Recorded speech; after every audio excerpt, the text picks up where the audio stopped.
இயேசு கிறிஸ்துவுக்குள் புது படைப்பாக இருக்கிற உங்கள் ஒவ்வொருவரையும் இயேசு கிறிஸ்துவை நாமத்தினாலே வாழ்த்துகிறேன்.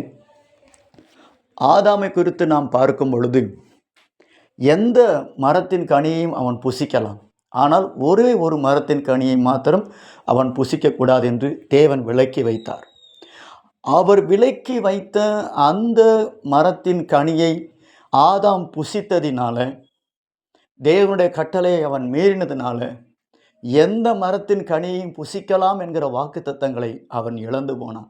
அது மாத்திரமல்ல, ஜீவ விருட்சத்தின் கனி புசிக்கும் தகுதியையும் அவன் இழந்து போனான். அதனால கிறிஸ்துவுக்குள் அன்பானவர்களே, இயேசுவின் இரத்தத்தினால மீட்கப்பட்டு புது படைப்பாக இயேசு கிறிஸ்துவுக்குள் இருக்கிற நீங்கள் தேவனுடைய கட்டளையை மீறினால் ஆதாமை போலவே வாக்குத்தத்தங்களை இழக்க நேரிடும். உங்கள் வாழ்க்கையில் வாக்குத்தத்தம் பலிக்கணும்னா தேவனுடைய கட்டளையை மீறாதீங்க. தேவன் என்ன சொல்லுகிறாரோ அதன்படி நடங்க.